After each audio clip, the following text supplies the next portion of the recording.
Welcome back. We're going live now to Ankara, where Turkish President Recep Tayyip Erdogan is giving an exclusive interview to TRT.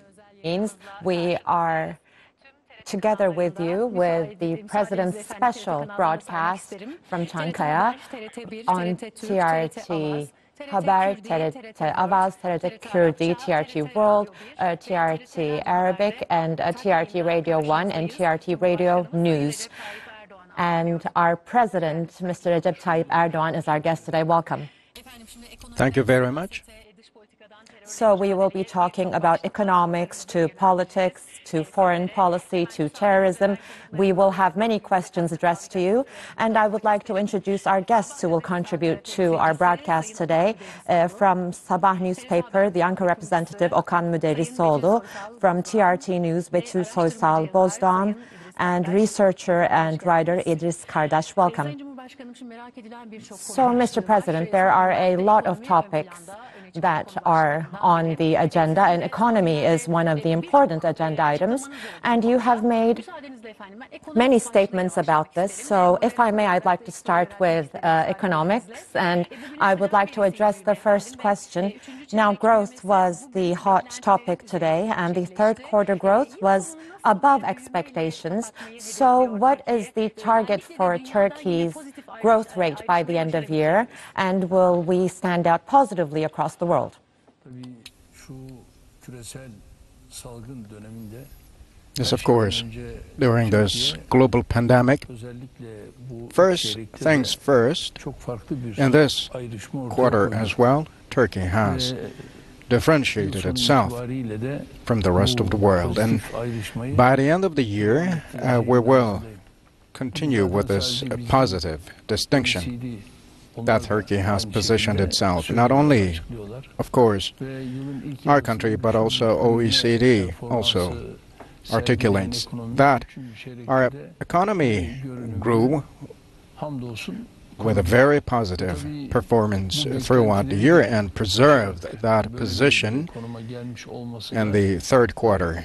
And the fact that our economy has come to this position by preserving such a growth rate, of course, may be stunned many who were waiting like hungry wolves, but not us, of course. We were not surprised. We already had received the signals of that such positive growth in the second quarter, and now we have the third quarter results, and by the end of the year we will also observe the same. In terms of our performance, what we concentrate on, as I always reiterate, is that by way of reducing interest rates, we should concentrate on investment, production, employment, export, and growth. And these four main pillars will be bringing about growth for us all. Our forecast is that it will be minimum 10, however, it might go over 10%, and during some private meetings with our friends, they expressed that this ratio could go over even 10%, and this is what they share, and I do not find it indeed surprising, and we will be seeing that in the reflection of inflation rates as well. As I always reiterate, interest rates are the reasons, while the inflation rates are the outcomes, and we are reducing those rates, and we will see the inflation rates falling as well. So we are growing, but why are we growing? This is also very important, and there was a video you shared at your group's meeting, and there were the mentions that brought about growth. So let's have a look at that video. Obviously been a very difficult period because of COVID and the COVID restrictions. Andrew, thank you very much for that. Let's go back to watch what you have achieved. So after this resonating video, we also wanted to deliver it through our channels. So Mr. Okan Müderrisoğlu would like to continue with his questions. Last week we watched in the group meeting, and this was indeed discussed a lot. This was a major challenging, but we are facing a new challenge in economy, even though this was an important confrontation. In terms of the owners of the classic economic theory, you are putting forward an important assertion. You are claiming that there is no single correct model, and Turkey is going to continue with a different software. And this is also expressing an important backing by your strong stance, but we're also going through an important time period. We still have the aftershocks of the pandemic, and the system is being shaped through the foreign exchange attacks. The global system is changing, and a similar picture in Turkey, and we're approaching the elections. And in such a situation, in terms of the real industry, in terms of the producers, in order to make this process manageable, do you have a package or do you have a specific project, especially for employment and production? Is it not possible for us not to have such a program? Of course we do have. And during the critical period of the pandemic as well, we had prepared a package, and now we have two packages. One is a package to support additional employment, and the other one is the support package, which is import-oriented for export substitution. Just like we have supported all sections of our society for over the past 19 years and have stood with every member of our nation, in this period as well we will not leave anybody alone, neither will we neglect anyone. Because in this process we came to office and we said our party is the party of the nation, and this is how we marched on our path. If you ask me what the package for additional employment is, it is going to address the SMEs, in particular the companies which have employees less than 50. For every new job, up to 100,000 liras, with the credit guarantee fund lines, we will facilitate a process to access credit lines. And the enterprises who are willing to benefit from that, up to 12 months, will have lower credit interest rates.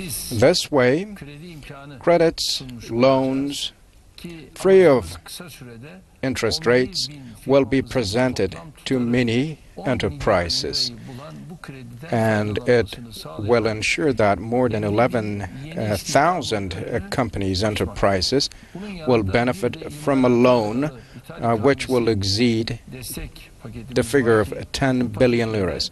And we also have another package for substitution, which will pave the way for investments of production and export. We have been supporting such investments, and we will continue to support, especially the third, fourth, fifth, and the sixth incentive regions, and the cities where those regions are located will be supported, and the enterprises, entrepreneurs who have plans will receive good news.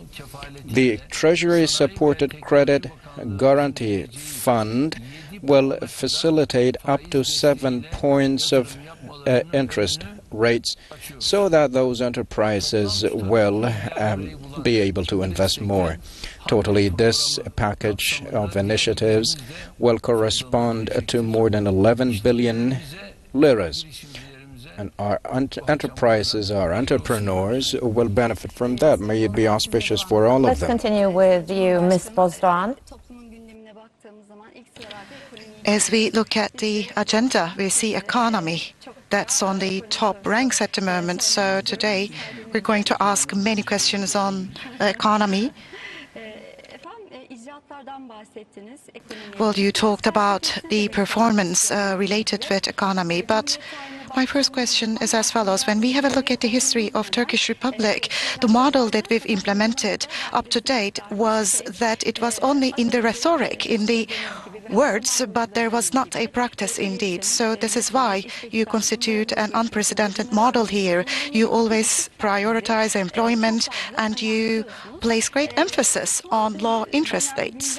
And together with the recent times, maybe a need has come to the fore. We want to understand this model. We want to understand what it really entails. When we have a look at it in classic terms, it doesn't necessarily aim to make the rich richer. It basically would like to disseminate the sources and the wealth to all the segments of society. How would you like to describe this model? Ms. Betul, we first have to believe in that. The model that makes rich even richer is interest rates. And interest rates make the rich richer and the poor even poorer. And whenever Turkey took steps to step out of the vicious circle of interest rates, we encountered all the time a manipulative pressure done through foreign exchange. The fact that some want to push Turkey into that circle was averted by us, and we will never allow that. What we express here is that these speculations about interest rates and FX rates are what we are facing, and only we can prevent that. For high interest rate incomes that are global funds that step into the country, this is called hot money, and this hot money can temporarily decrease FX rates. However, this is not ideal for us. After a certain time, the high interest income is generated, and then the FX rates will go higher. And every time you have to apply higher interest rates to decrease the foreign exchange rates. And if done regularly, this renders economy dependent, and it is a vicious circle, which is what we have been experiencing right now. This is how we were pushed into the foreign exchange rate-oriented high interest rate vicious circles, and we say that we will not allow that, and we will not allow high interests to prevent investments, and we will not allow those people to drive away growth, and we will stand for that.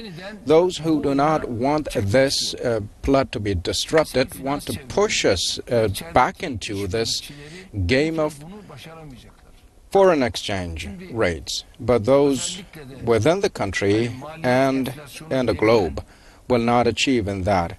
There's this thesis called cost inflation. Isn't this the problem? The industrialists, investors, what is the biggest obstacle that stands in front of them? It is the cost inflation. The higher the costs are, the lower the power for investment is.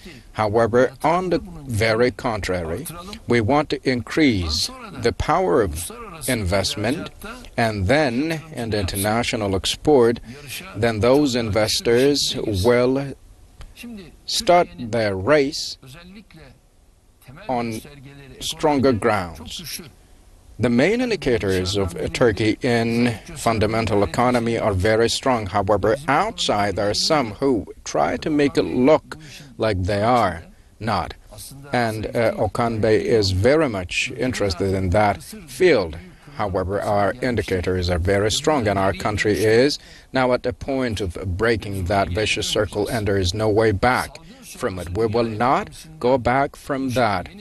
In the post-pandemic period has speeded up this process in terms of the balance or equilibrium established in the world. And do we have that only in our country? No. Do we have it in the US? Yes. In the UK, in Germany? Yes. And even more recently in the Netherlands. Do we have that?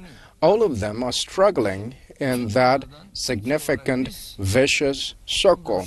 And as a Turkey, to a great extent, we have ridden ourselves from that. For the foreign investors who trust in Turkey, now it's about time to invest. And important foreign investors who have been observing that opportunity to seize in Turkey have already started acting as we observe. Those who invest in Turkey in long term have always won, and they will. Very recently, in Ceyhan, for example, a very large facility of chemical products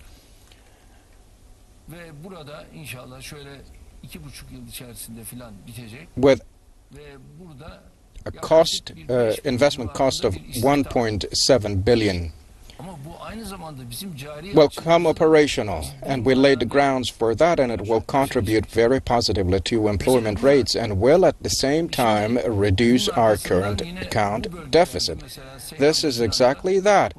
In Ceyhan, in other regions also, we have some other developments as some follow. This is what we follow as well. Well, for sure, this game of interest rates and inflation, with FX rates, you've talked about that in detail, and you've commented on it right now. And as you know, and there could be some who find it odd, but as an NGO that is the representative of the capital in the world now starts or attempts to stand against that. However, we tell them, if you are willing to invest, go ahead, and the public banks are ready to support.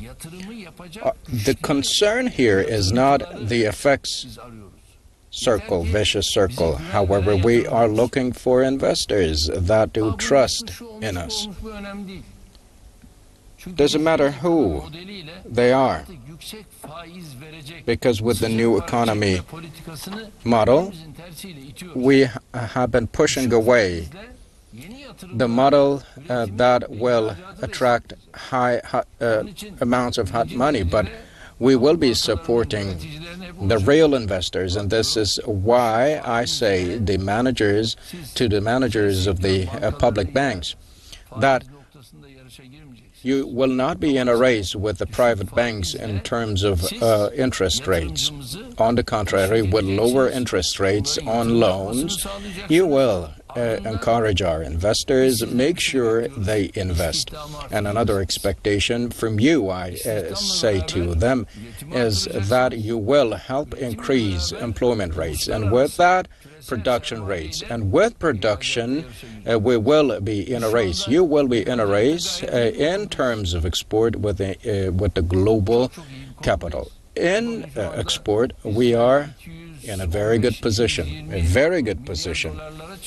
We have now around $210, $215 billion worth of export volume, and by the end of the year, it will even exceed 220. This is a record for Turkey. And I'd like to add one thing very briefly, because this is something that requires a lot of effort, but this is going to be something that will help Turkey attain growth, even higher rates of growth. But don't you think it's a risk for other politicians? When we have a look at the prime ministers preceding you, such a model was never really tried and tested. It was only in the words that they uttered.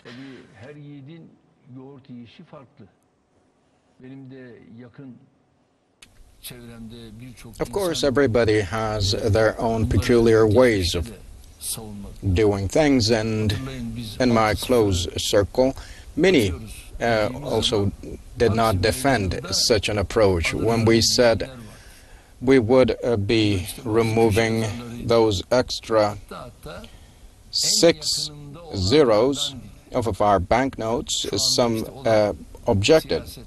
And even those who were close to me, even though he said he was not going to, he founded a political party himself, and he said, we will be removing those 6 zeros off of our banknotes, our currency. And now he's boasting about that. I was serving as the Prime Minister of the country, and I gave him instructions, and we did that. And now he is indeed bragging about that. However, you were a minister serving under my government, and you did that with my instructions. This is how we covered path. We are going to be an economy that generates FX and attains its economic goals.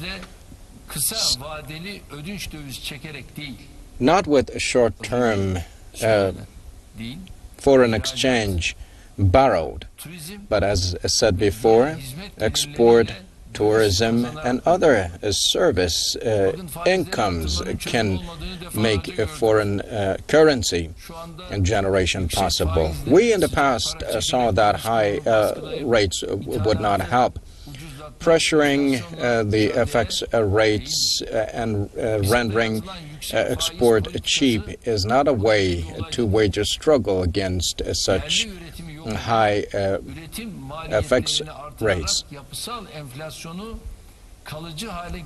We have a model that will make the structural inflation permanent.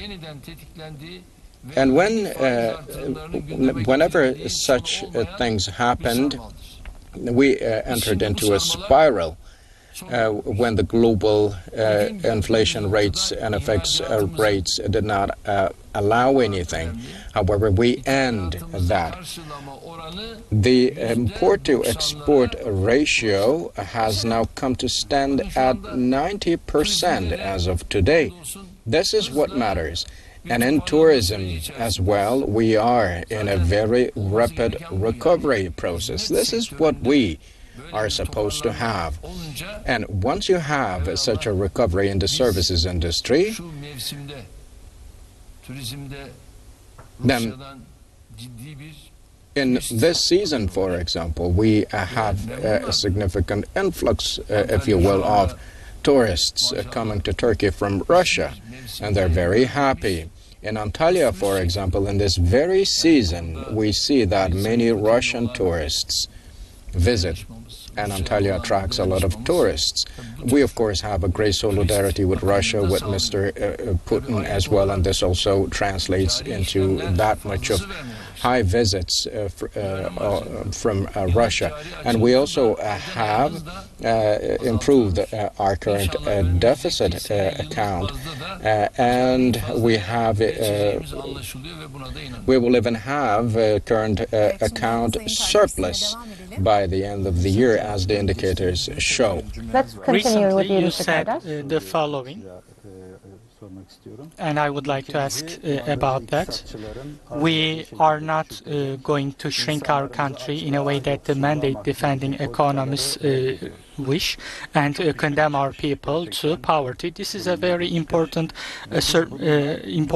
remark, and with that we are also you are also inviting the nation to an independence war in terms of economy. There was a recent National Security Council meeting recently, and a declaration came out of it, and this way economy was mentioned in a National Security Council decision for the first time. So I would like to ask you about its significance for national security. Why do you see such operations as a threat to national security? First things first, we have to underline one fact. Economic security is a part of national security. And as I said before, Turkish economy is strong. Our macro indicators, as well as our recent economic performance, stand very solid. And in the light of these realities, the recent fluctuations in the FX rates are not related with economic vulnerability. There are those who understand that and those who do not. However, investment, production, employment, and export and policies therewith will make our country ever growing and stronger, and a country which follows its own independent policies. Of course, some are disturbed by that. Just imagine the person chairing the main opposition party is seriously disturbed by that.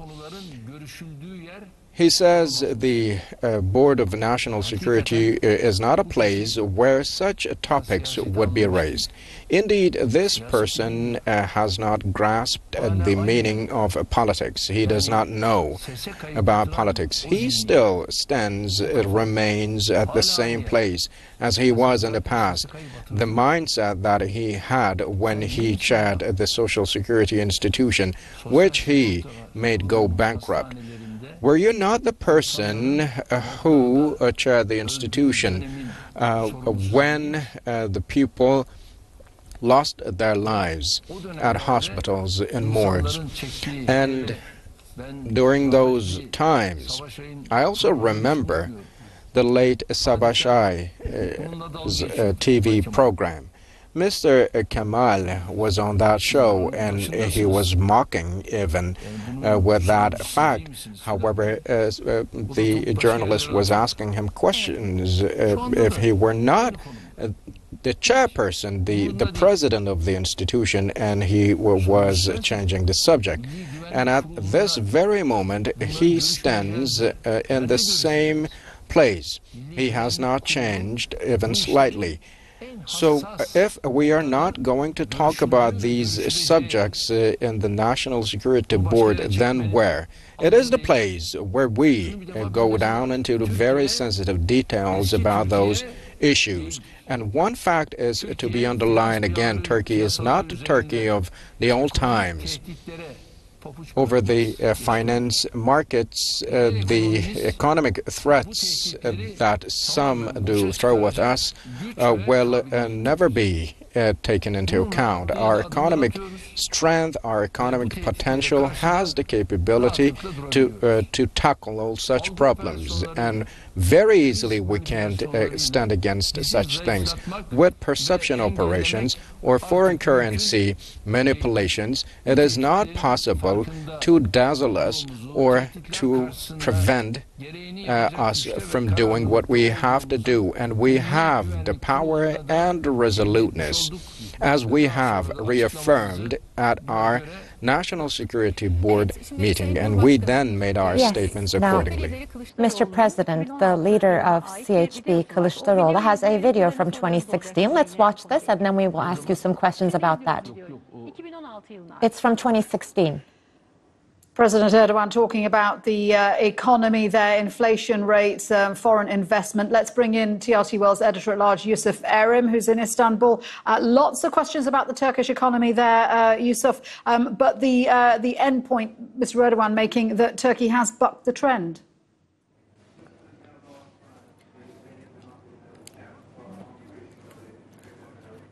We saw the Turkish president talking a lot about the economy in this interview, and one of the main topics he touched upon was economic security being part of national security. And when we've seen previous comments by the Turkish president, he talked about this being a struggle for economic liberation. And now we're seeing in the interview Turkish president talking about low interest rates, and he's wanting to support investments in manufacturing and also investments supporting exports as well. So this is a very important part of his concentration. We saw the statements of Mr. Kılıçdaroğlu. It is from a speech from back in 2016. Mr. Müderrisoğlu, let's continue with you. Let's continue with the interest rates, because the discourse about interest rate does not only belong to 5 years ago. CHP and other opposition parties and some economists have similar remarks. And once the interest rate starts going down, they question why there is this decrease of interest rates and that it shouldn't have been done. They always claim this assertion, and there is always the interest rate, exchange rate plot. Currently, the exchange rate is going up, and how and when to break the pressure of the exchange rate? Do you have a perspective on that? And secondly, when we talk about interest rate, there is economic as well as humanitarian and creed aspects, but we usually discuss the economic aspect of it, but you look at it as a whole. But at the end of the day, the opposition party always objects and criticizes your stance about the interest rate being down. Okay, we understand the conflicts of the opposition parties, it's about them, but what would your message be to a regular citizen? As we said before, interest rates would make the rich even richer and the poor poorer. The everyday citizens of this country, of my country, would suffocate under such hiking interest rates. And the opposition party leader says, we will support it if you lower the rates. I do not say the otherwise, but do I have the authority to make these decisions on my own? I do not.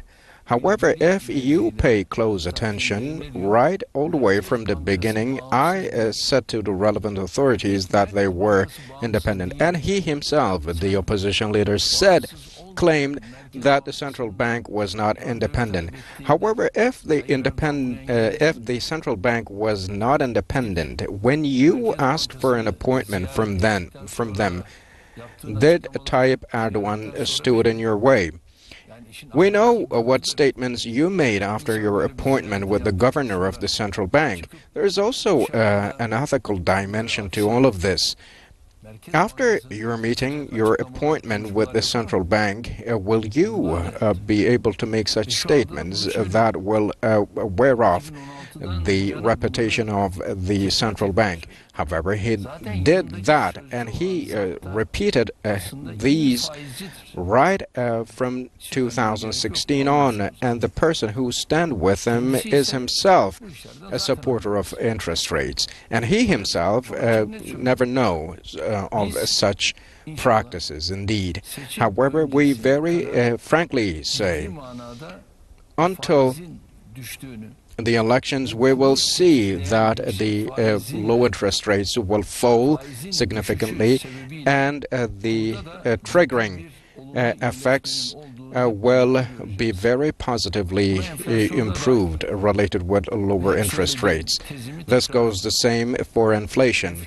And I repeat the thesis. I say inflation is the cause and interest rates are the results, and we will see that. We will see that unfolding with the outcomes in tow. Can I give a certain date for that? No, I can't. Towards the elections. However, this will be the process. But when it comes to the objections of the opposition party to lower the interest rates, show that we're on the right path. And now they are at the same point too. However, I do not know if they will change opinions all of a sudden.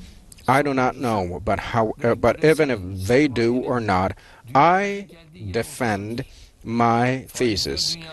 And we know the interest rates in the world and the global economy and the inflation in the world. It's obvious.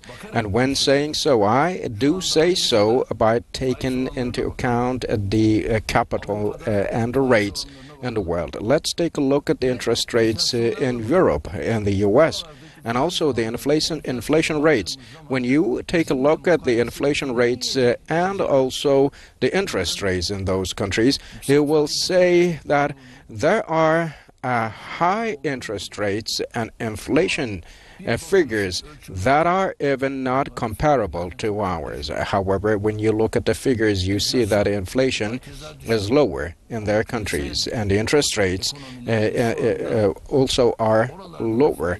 However, in the global economies, inflation rates that hike, and this goes the same for inflation. And now we are at a very high position that is not even comparable to them. And now we're at a point of decreasing those rates, and hopefully with this we will be taking some new steps forward. However, what matters for us is that we have to liberate our country from this high interest rate spiral. Considering the G7 countries, it is 4.9 for the US and 6.6 for the UK, and for Turkey, the third quarter growth rate is 7.4. In Russia, it is 4.3. Likewise, in China, it is 4.9. And we have differentiated from them all. We are in a very good position, and hopefully by the end of the year, we will even differentiate ourselves further from them and be in a better position. However, what matters for us is to support and increase the volume of investment and production, local production. Okay, so at this point, a lot of challenging times were overcome through the collaboration between the public and the state. So let's see what our citizens are saying. Once again, let's turn to TRT World's editor-at-large, Yusuf Erim, who's in Istanbul for us. So just a quick recap, Yusuf, on what the conversation has been so far. Well, the conversation has been concentrated on the economy, and the Turkish president has called this economic transformation a struggle for the economic liberation of Turkey, and he's talking about economic security being part of national security. Now, he talked about two economic support packages and wanting to support manufacturing investments and exports as well, and talked about a 10 billion lira low-interest credit package made available to over 11,000 companies, and that long-term investments are very, very necessary, especially from foreign investors as well. And he wants to shift the attention of attracting hot money with high interest rates to attracting smart money with a more sound investment environment going forward.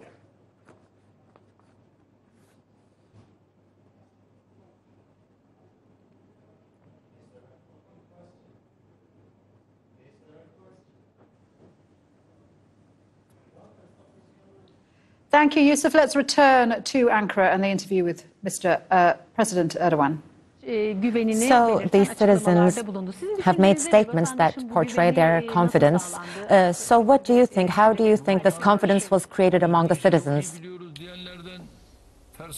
Our citizens are way ahead of those who claim they know what this business is. Our citizens know it much better, and they know what will bring about benefits and what will take away. These high interest rates, will they increase the costs or decrease? They would make the costs increase because these interest rates depend on costs. And when this is the case, the small shop owners, when they have to produce, they will have to reflect such high cost to the products they're producing. And the bill then will be paid by the citizens, because the small shop owners or the craftsmen will not pay that extra amount themselves, but they will have to take that from the citizens. And this is what the interest inflation is, and we have to reverse that. completely, and that's why our target is to make sure that our citizens are relieved with lower interest rates. And this goes the same for our small shop owners and craftsmen, artisans. And we have to make sure that a higher investment is made. And for that, we say to our small shop owners that now you have an ability to take a lower interest rate applied credit lines. Take that, make sure you employ more people, be in the circle of production, and then grow more. This is the action we have taken. We believe in that. We have full confidence for that. And the result, the outcome we will achieve is very clear. After India, you've replied to questions in an interview, and you basically made warnings there because there may be people who basically make use of that, take advantage of that. Is there a chance to bring in more severe sanctions for that? This is where the problem lies. Stockpiling is a matter for punitive sanctions. We, one way or another, have to regulate that and apply stronger punitive sanctions against stockpiling. Stockpiling is indeed something that has no place in our religion as well. Stockpiling, some call it speculative movements or actions, but it is theft. No way around it. And about orders, we gave instructions to our relevant ministers and said that you will take the necessary actions. Only auditing will not suffice. If necessary, you will make a legal regulation, identify those who practice excessive pricing and extortion.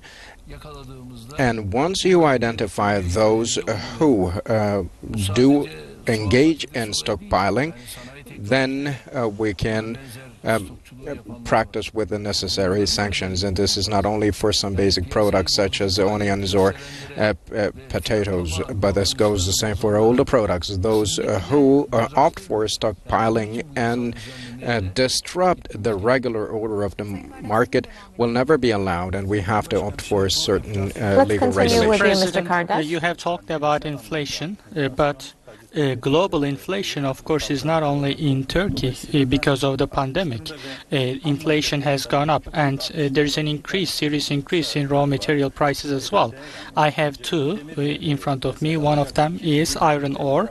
It was $106 in June.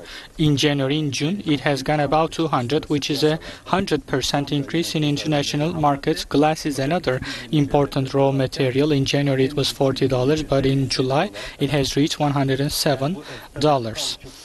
Of course, rubber, plastic, or all other raw materials, they also observe a serious increase, unprecedented figures. So there's high figures all over the world. What is Turkey? How is Turkey's fight against inflation currently? Beyond the fight, we have another situation we have to address. It is not only to do with the increasing prices. You also have the materials supplied. You have the products, the materials supplied, and then you can sell them at high prices. However, right now, you cannot have the products of such materials supplied even. Now, you talked about iron ore. This way or another, we have iron ore too. But do we have the amount we desire? No.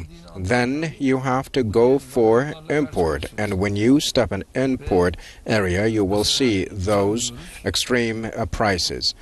Now we're talking about glass. From flat glass to windshields, there are significant problems in supply. As regards that, matter, we also have some producing companies, and they are very successful too.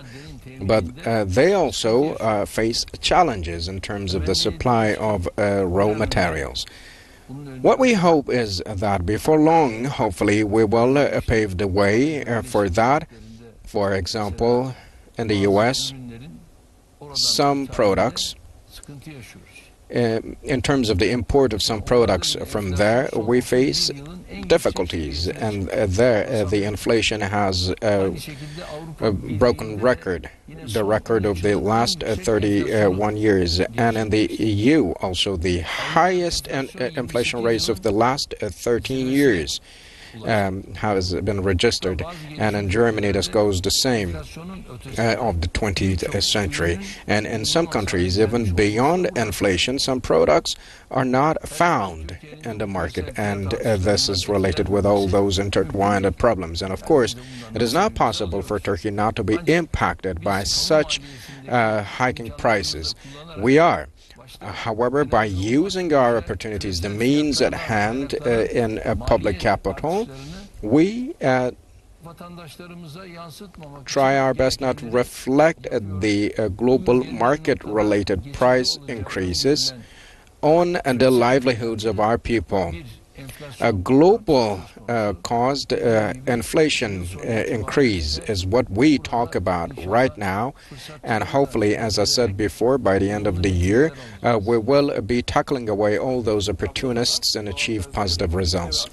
In natural gas and electricity, the government is subsidizing prices. $125 billion of tax revenue has been forfeited, and in order to decrease the cost that reflects on the utility bills of households, and these are policies that are in effect. But on the other hand, there is also a transition from FX rate to inflation. And how do you follow that process? Because the increase in exchange rate, both because of opportunism and because of necessity, sometimes it reflects on prices. Maybe for that reason, it's more important to do import substitution manufacturing. We have to express one thing about subsidizing, in particular for energy. In natural gas, our prices are too low, even not to compare with the figures in Europe. And this is a truth which the opposition party refuses to see.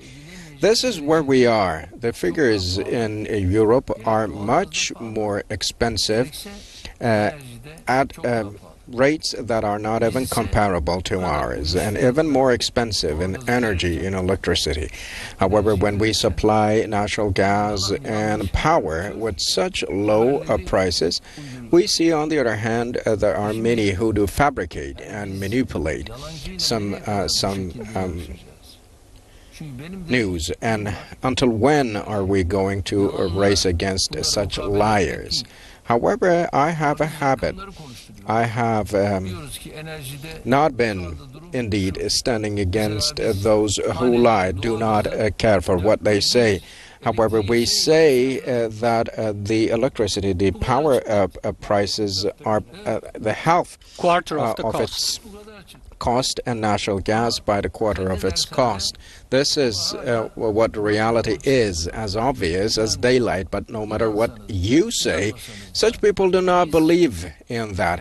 However, no matter if you believe it or not, the prices are very much obvious for everyone to see. We do supply those utilities with prices that are lower than the cost itself, and we always say that we will not allow anyone to crush our citizens under So let's the rates continue of with Idris inflation. Kardash. He has a question, I believe, about this. The minimum wage discussions will begin tomorrow, and for employees, you said they would not be hit by the price increases. You had this promise to them, to workers. And do you have any good news to share? What kind of an adjustment will happen?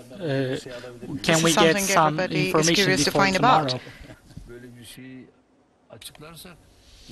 If we declare that, so soon before the negotiations that will start tomorrow, then we will lose, if you will, the seriousness of the set of negotiations that will start as of tomorrow. Let those talks start first tomorrow, then in that trilateral structure where we will also have a commission, the minimum wages will be set, and the minimum wage commission will be making a close study as regards the amounts paid to the people and also the conditions of livelihood, and this is how they identify the figures.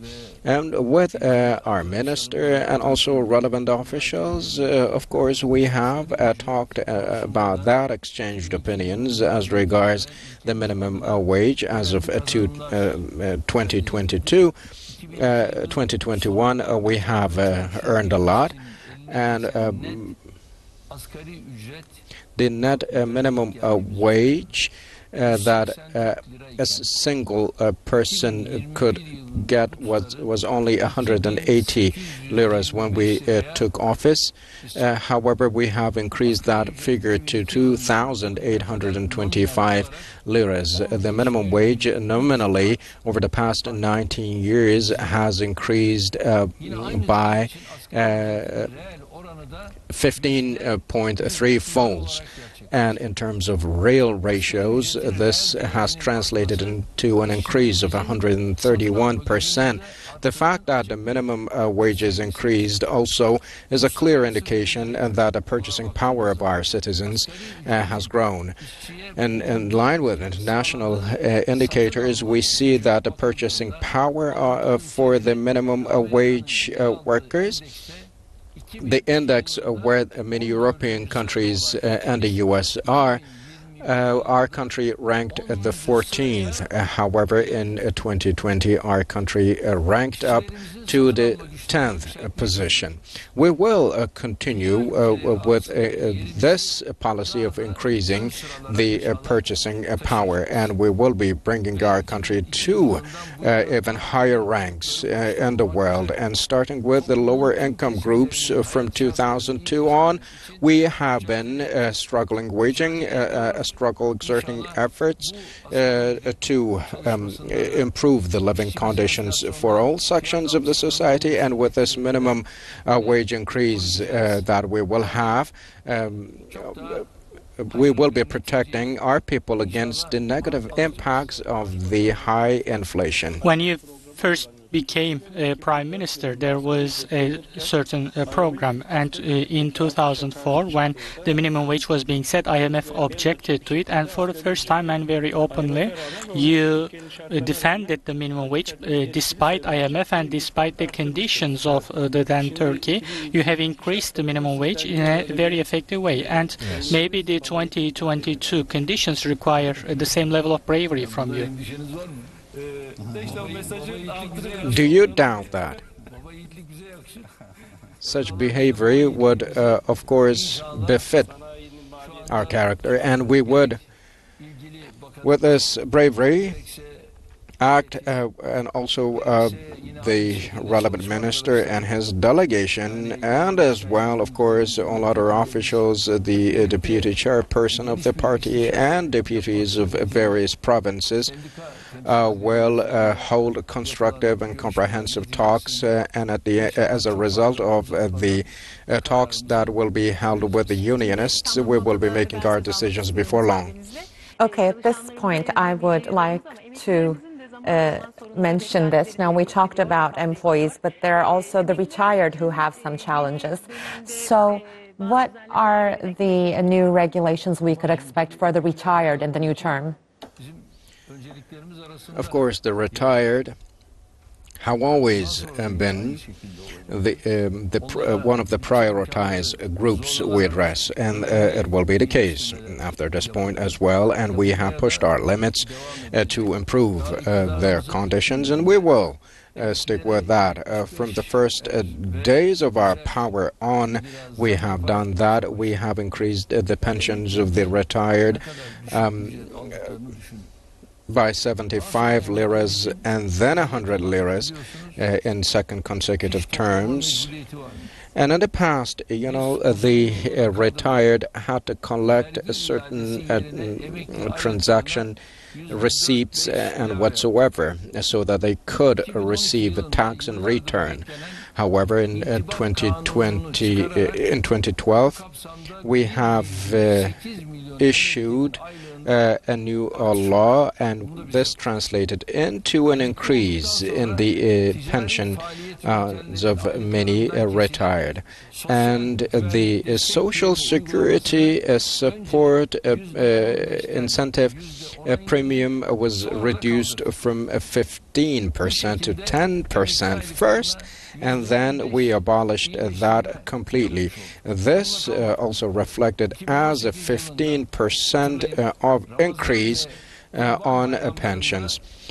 And in the religious holidays, twice a year, we have started delivering a bonus of 1,000 for each religious holiday, so the 2,000 totally. And by the end of the year, we paid 25 billion by the end of the year for all the retired. And we also made regulations, and on the basis of files, we increased the pensions to 1,500. With a ratio-oriented and gradual increases on the pensions, and also the bonus for or the premium for religious holidays. In real economic terms, this is very important. We have increased the amounts by 44 to more than 300%, and the number of the retired in our country was 6.5 million in 2002, and it has exceeded a figure of 13 million as of now. And the ratio of the pensions to the gross national income was 4.6 by the end of the year, and we forecast that this figure will increase to 6.1%. And as we promised, the sixth term collective bargaining meetings will be also complete by the end of 2021, when the regulation is put into effect. The additional file of 3600 will benefit many sections, many professions, nurses, teachers, and clerics included. And our technical studies as regards that are ongoing, and this will be protecting and improving the social and financial rights of the retired and also those with minimum income. And the Ministry of Social Affairs and Family also closely keep a close track on all relevant developments unfolding, and with all those regulations, the older retired will have a much more peaceful let's continue with you. Energy and renewable energy is a new theme for Turkey. And Turkey has this idea of looking for natural gas. And actually, Turkey walked the talk as well. It first rented ships, and then it purchased it, and then it actually explored natural gas. 540,000 cubic meters was the volume of the natural gas that was explored. It is quite important actually for the future generations, for our children. This has been quite a huge initiative. So we've explored natural gas, but when will we really extract it? Will we have more explorations on the way? Are there any news for that?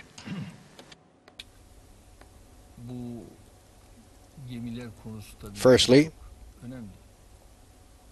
this matter about the vessels is very crucial. When we took office, we used to operate through leasing. However, we were not paying extra, as I told you during our flight interview that we conducted during our flight. we were saying we would share the natural gas if extracted by 50-50. And there are some drilling activities ongoing. There used to be some drilling or seismic operations ongoing, but no fruitful or concrete achievement was possible. But with Chevron or BP, with Shell, we did those, and a concrete result was not achieved. And they were leaving when they could not see such a positive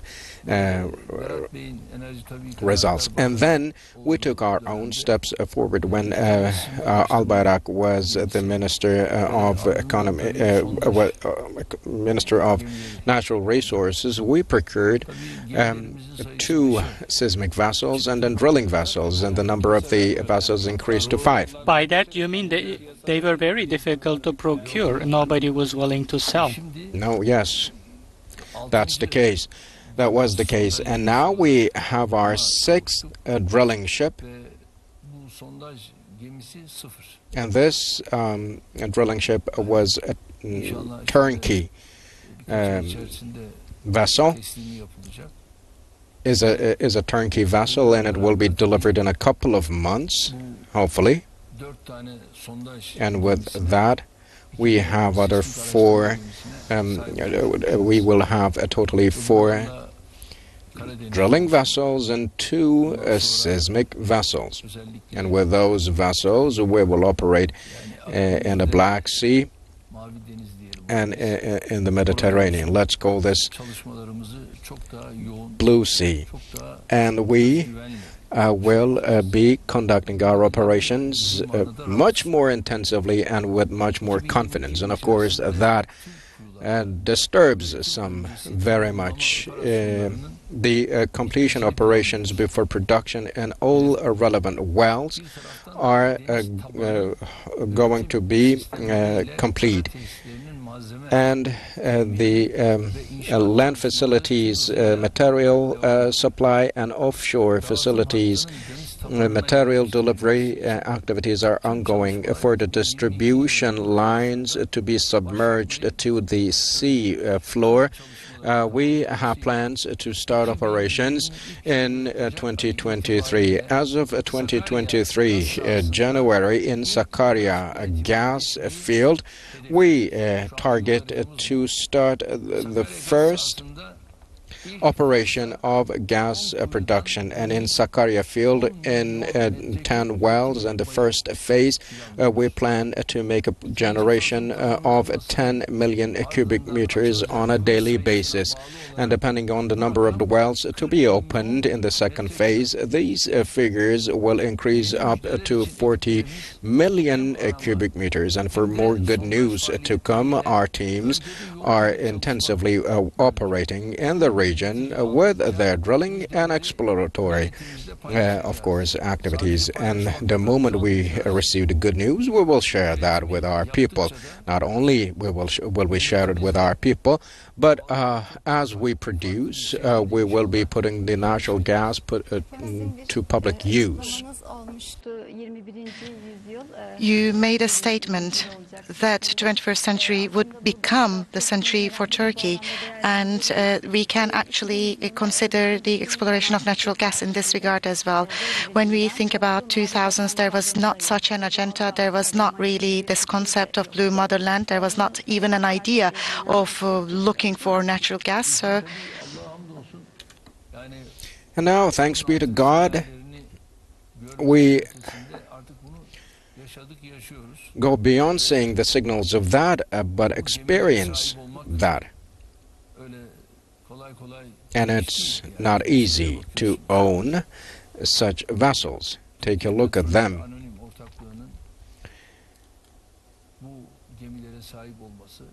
Turk Petrol now owns these vessels. All those seismic activities and drilling activities are ongoing. And when you step on board on these vessels and see with your own eyes the operations, you really feel happy. And now, when we see that natural gas is extracted, you will be feeling that joy, that special joy. And when we extract the natural gas, of course, it will be a special feeling to share it with our people. 1/3 of Turkey's need will be met from here. Now I'd like to move on to another topic. It has been 1 year since the Izmir earthquake, and 1 year ago we had faced the tragedy of an earthquake once again, and there were 5,740 apartments that you promised, and you already handed over some of them, and you had promised around 300 stores, and also there were 24,000 apartments in Elazığ and Malatya. Yes, Malatya as well. So yes, these were a very important achievement in terms of time, but also you are making important warnings in terms of urban governance, and you are focusing on the importance of transformation. So in connection with the Izmir earthquake and other earthquakes, how do you consider the race against time? Using this opportunity, I first of all would like to state that I pray for the mercy of God on the souls of all our citizens who passed away due to the heavy storm that took place yesterday. And again, using this opportunity, unfortunately, I would like to state that yesterday a helicopter crashed in Azerbaijan and 14 people lost their lives and 2 are injured, and I extended my best wishes to my brother Ilham Aliyev, and I convey, using this opportunity, convey my condolences to the families of all those who passed away. And likewise, in all these earthquakes that took place in Izmir and in Malatya and Erzincan and Elazığ before. Right after the earthquakes, we started constructing buildings, and as we promised, as state authorities, with all our institutions, we have stood with our people from search and rescue to rubble removal. All operations were closely followed, and we kept a close track on all those personally. All the ministers, deputies, and Red Crescent and the emergency Natural Disasters and Emergency Case Management Authority, AFAD, coordinated and cooperated. And then we built those buildings, these beautiful buildings, using very special methods, and to address the wounds of the victims of earthquake. In Elazığ and Izmir, we did build more than 35,000 apartments and also 353 workplaces for the citizens who were harmed by the earthquakes. We in Elazığ, in Malatya, built many buildings. In Malatya, more than 6,000 apartments, and not even after a year we started delivering those dwelling houses, those apartments, to their rightful owners. And it made us happy to see our citizens happy when we delivered the keys to those apartments. Seeing the beauty of these places, of course, makes us happy. These are some apartments we built in Bayraklı. These buildings were not built with a vertical architecture. This is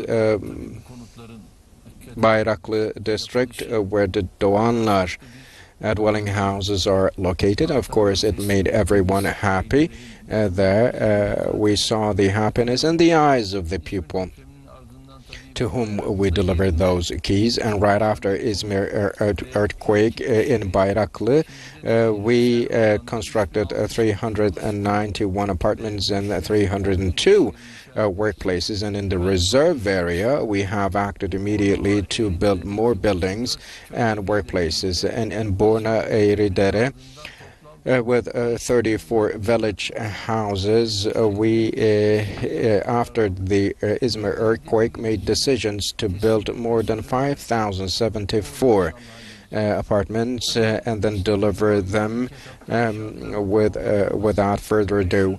And we also have 569 apartments and many workplaces that are totally 741 independent units. These are, and we delivered those to the victims of the earthquake.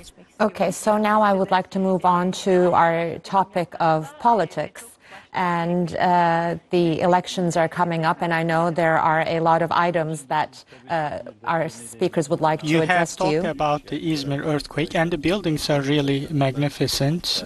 All the journalists who have seen them, they like them a lot. And you have talked about the Malatya earthquake. Kılıçdaroğlu, after the Malatya earthquake, they did not even have a Red Crescent tent. He did not even notice the tent that he entered. And you responded to him. You said they don't even see with their eyes. That's what it reminded to me. From that slander coming to the point where we are today, that was a significant process. Unfortunately, the tent he stepped in was a tent of the Red Crescent, but he did not have eyes to see the crescent of the Red Crescent.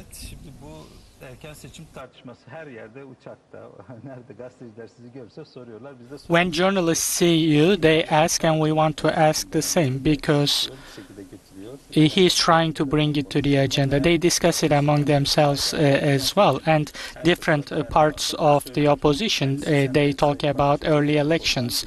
Both you and Mr. Bahçeli, as partners of the People's Alliance, you always say that the elections will take place on their scheduled time. What do you think about the early elections, about the assertion of the opposition? Dear friends, we said it many times before. I don't know how many times before. We said that, and how many more we will. But now that they do not have any other words to utter, probably they keep themselves busy with that. And as Mr. Kılıçdaroğlu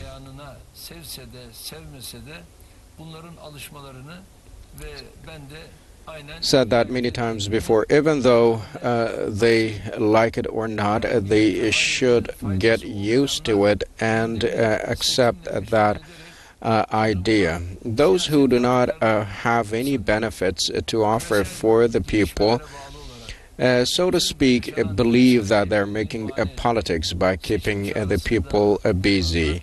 Those who make a call for snap elections now finally attempted to make people take to the streets. This is what they're used to doing. However, our people who have common sense against such calls of the marginal groups never cared, and our security authorities started all necessary procedures.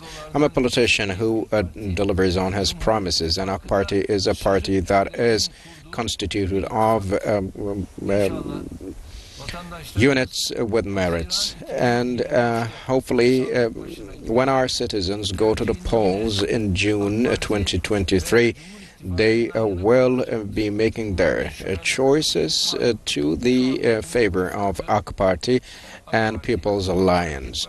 AK Party, Nationalist Movement Party, and Great Union Party, BBP, are the parties of the People's Alliance, and we very resolutely continue marching on our path, and we have no compromises on our decisiveness. And hopefully in June 2023, our nation will be teaching the necessary lesson to the relevant people. Mr. President, now the president of CHP has many statements lately that have been quite striking. Let's hear those. So the conversation with President Erdogan moving on to the opposition. Let's bring in Andrew Hopkins. Andrew, just a quick comment on the opposition and their call for early elections in Turkey.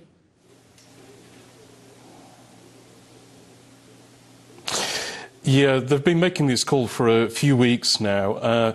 I think obviously wanting to make some capital out of the situation of the economy at the moment and trying to use it for their benefit and for to encourage voters to come to their side, really, as in their calls for this election. But really, in the last few weeks, the Turkish president has said there aren't going to be early elections. It's going to happen in 2023, which is when they're scheduled to happen. They can be called earlier, of course, but he says there's no plans for that to happen at all.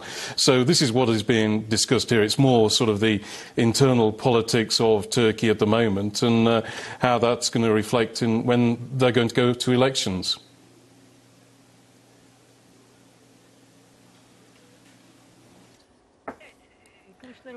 So we heard the statements of Kılıçdaroğlu. Let's continue with you, Mrs. Bozdoğan.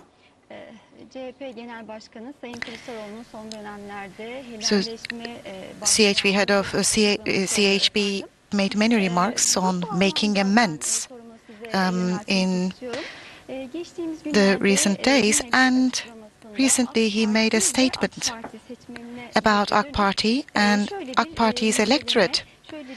And he delivered the following remarks. These are non-nationals, and those who support them are people who aren't nationalistic. I wonder how you would like to comment on that. Experts who are in the discourse analysis, they wonder the general logic and understanding behind it, because AK Party actually represents 52% of the voters, and why would a politician actually come up with such an idea? Let me speak very clearly and frankly. He said to the people of the country, they voted for AK Party and supported Erdogan. And using this word of unofficial in the votes cast is disgrace, and you then will call the 52% of this country unofficial and then set on a journey of campaign. This shows how insincere the amends that the CHP leader attempted to make. Let him do that, but even though the files of injustice that stand piled up in front of them will not let them do it, because there are many victims left behind the mindset of CHP that it will take them a long time to write off their debts. And they should first ask for the forgiveness of 146 Azerbaijani brothers and sisters, and they should do the same for that in 1944, 146 Azerbaijani brothers and sisters took refuge, asylum in Turkey, fleeing from the oppression of Russia. And the CHP of the time delivered those 146 Azerbaijani brothers and sisters to the oppression of Stalin. And our Azerbaijani brothers and sisters were slaughtered when they were crossing over Barani Bridge. And when they were crossing the bridge, what did they say? Do you remember? They said, "Do not let them kill us, but you kill us." There's this folk music, a folkloric song, the lyrics of which says, my own brother sold me out, it says. And this is what the CHP is. And how will they be making amends or right of their debts? Let's assume that they have done that. But what about the oppressed, downtrodden Syrians, Africans, Libyans? How will they get the forgiveness or blessings of those people? The more we stand with the oppressed, the more we supply medical or financial assistance to the oppressed or the downtrodden, the more out loudly they stood against us. And I have to very clearly say, Mr. Kemal,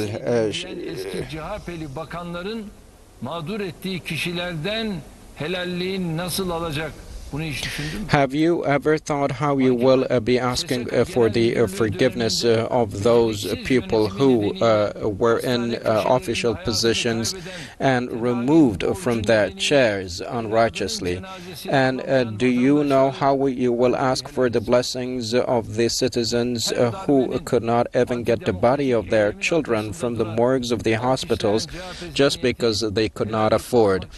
The CHP mentality that plays to the popular has fallen very late to ask for the blessings or the forgiveness of many sections of the society. However, the people of such a CHP mentality always and always fall short to ask for that amends, and it now has been the same. The elections, Mr. Kemal, will be held in June 2023. There's too much time still left for it. Mr. President, now the fight against terrorism is another important topic of our country, and we never found the support from our friends, our allies from the West about this. And there was a very important documentary made by TRT called Factory, and it resonated across the world as well. Now, Lafarge, as you know, they are supporting, they are a cement manufacturer and they are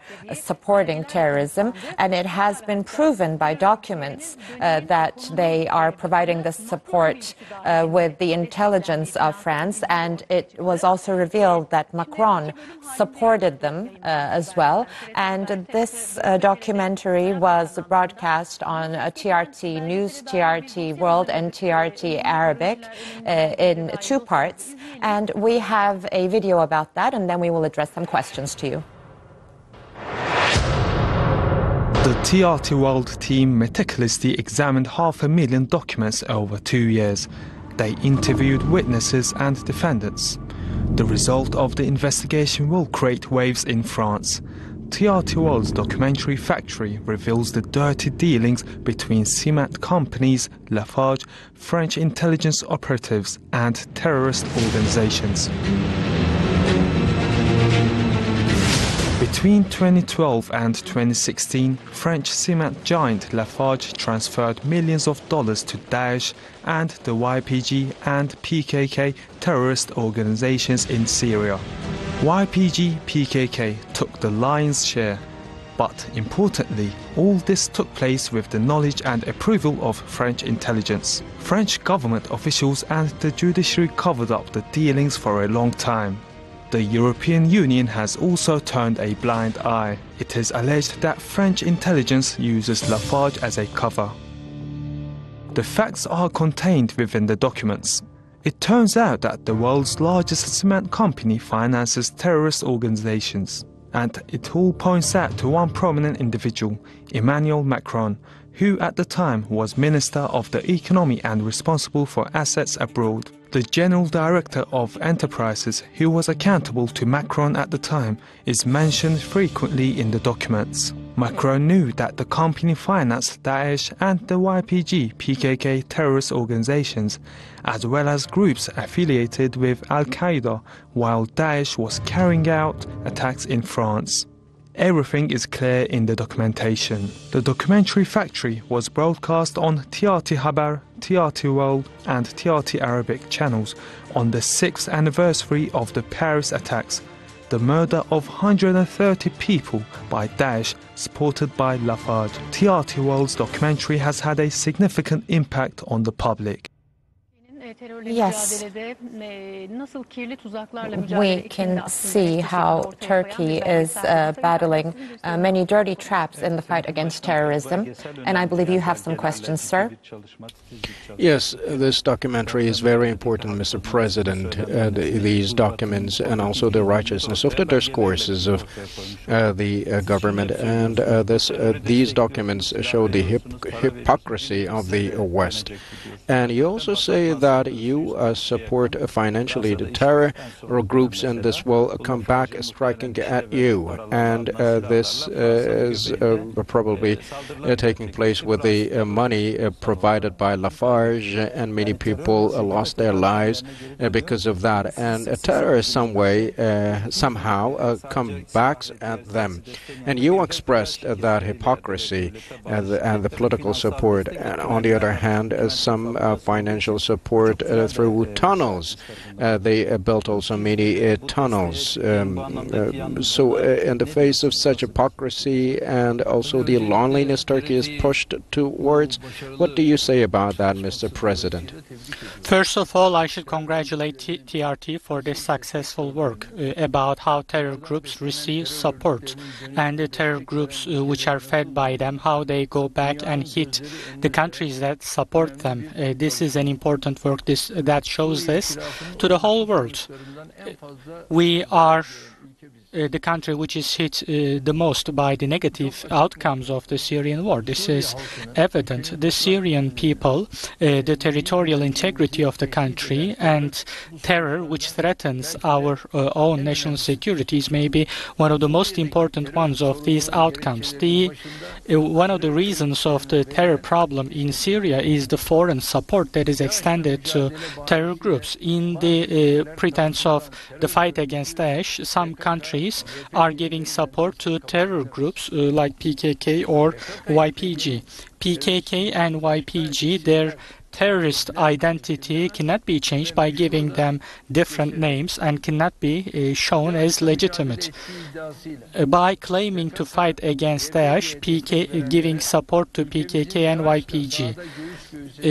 There are those who give support to them, and we are the only coalition and NATO country which fought against Daesh face-to-face in the field, and we have eliminated more than 4,000 Daesh terrorists. And we are exposed to Daesh terrorism at least as much as they did. From time to time, there are some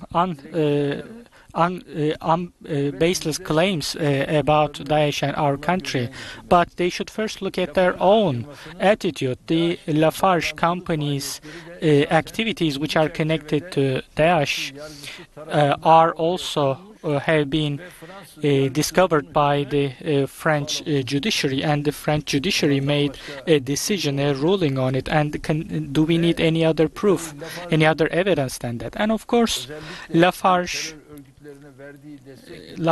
support to terror groups. Because of that support, there are some tunnels dug in those areas, and there are different chambers inside those tunnels. With all those, the underground formations there have all been possible thanks to Lafarge's support. I have expressed to Macron himself as well. I said, you are talking about these things, but what about Lafarge? As you can see, Lafarge is giving support to PKK, PYD and YPG. Such terror groups are able to run some activities. And he acted like he had no information about it, or he hadn't heard about it. And this way he tried to evade. And this is how they act. Unfortunately, they are hypocrites. One way or another, thankfully, our troops, our soldiers, have fought bravely there, and they were able to bury them underground. We have lost some martyrs, yes, but hopefully they will be hosted in heaven, and they will be neighbors to our Prophet. all of their all the lost, I wish God's mercy on their souls and condolences to their families. But they are the heroes of a very important fight. And it's not only a discourse that a vengeance will be taken. And there's this red bulletin about a Daesh terrorist and another terrorist that gave instructions for Ankara attack has now been neutralized. And these are some steps that show that Turkey uses high capacity to neutralize all attacks and terrorists. And these are some messages given forward. At this point, we also know that Turkey has a very active role in foreign policy, and there are some countries that we are trying to develop good relations with. So let's hear your question, sir. There are dimensions of economy, strategy, and politics. This goes in particular for the Gulf countries. The Crown Prince of Abu Dhabi, of the United Arab Emirates, and his visit to Turkey. The relations are being reconstructed, and there is also a reflection of that towards Egypt. And in the Eastern Mediterranean, there are some plots ongoing in the triangle of Greece, Israel, and Egypt. However, the initiatives taken here show that there is a more foreign policy-oriented axis that Turkey follows. There are some claims put forward, and some chase after it as if it is a truth. And the other day, the CHP leader said that certain promises were given to the Crown Prince and made allegations that certain benefits were offered. And there were some other claims that came into. How would you like to comment on those allegations, Mr. President?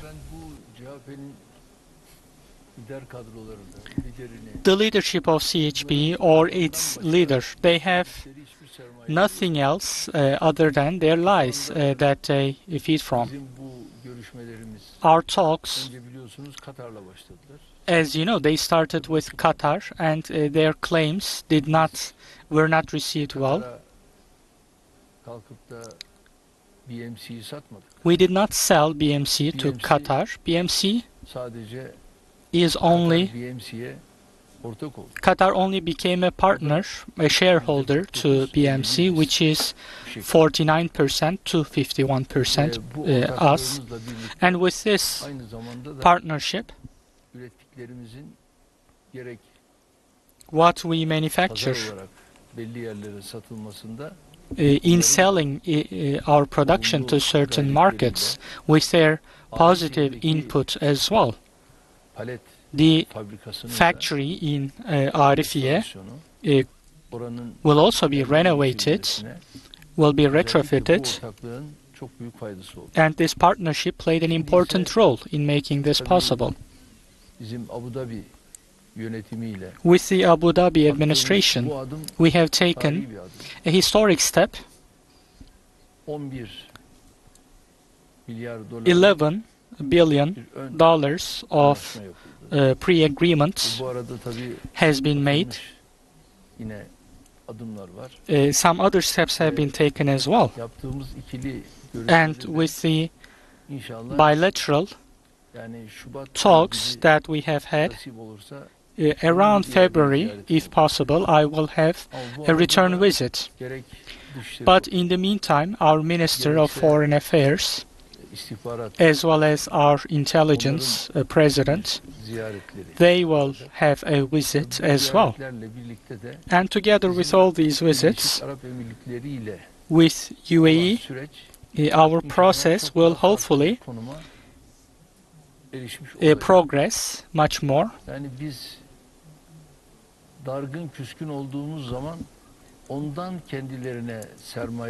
When we are not getting on well, CHP tries to use that as an argument. And when we do the opposite, when we start taking steps together, in that case, CHP does the opposite. They question why we have made peace, and they try to bring arguments for themselves from there. But no matter what you do, we will improve our relations with all of them, hopefully. Because this is what we do, and as they see, even if they go mad, and now hopefully in the first half of February I will be there, and in addition to that, with Bahrain, another country of the region, they may be visiting us. They will come here and visit us, and we will have talks with them, and our relations with Sud we will be trying to improve those relations as well. With Egypt, we continue at the ministerial level, and in the future there will be developments. There may be developments in that area as well, because the people of all these regions, they have a unique connection with each other. We share an old history that we have built together. We have a shared history with Gulf countries. We still have a very serious cooperation potential. Our economies complete each other, and new cooperation projects based on mutual benefit hopefully will be used as an opportunity for shared investment. Mr. President, now we are going to take you back in time. We have a video from the interviews you had with TRT. Let's have a look at that.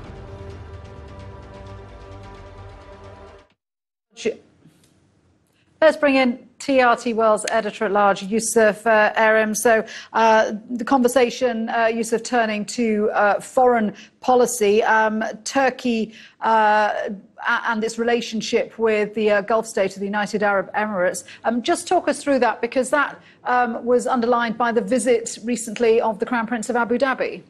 Yes, it was a very important visit by the Crown Prince of Abu Dhabi, and the Turkish president calling it a historic step, a new page in relations between Turkey and the United Arab Emirates. And he also touched upon the Turkish foreign minister set to visit Abu Dhabi as well, December 15th, and then the Turkish president himself paying a return visit to Abu Dhabi also in February. And within the scope of relations, not only with the UAE, but also with other Gulf states and the Arab world, the Turkish president also talked about relations with Bahrain and a possible reconciliation progress that could take place with Egypt as well. Egypt, another country that's very, very important to Turkey geopolitically, and relations have been very cold since 2013, since the coup against former Egyptian President Mohamed Morsi. But it seems that there are some type of low-level correspondence right now that are building and working up towards maybe a possible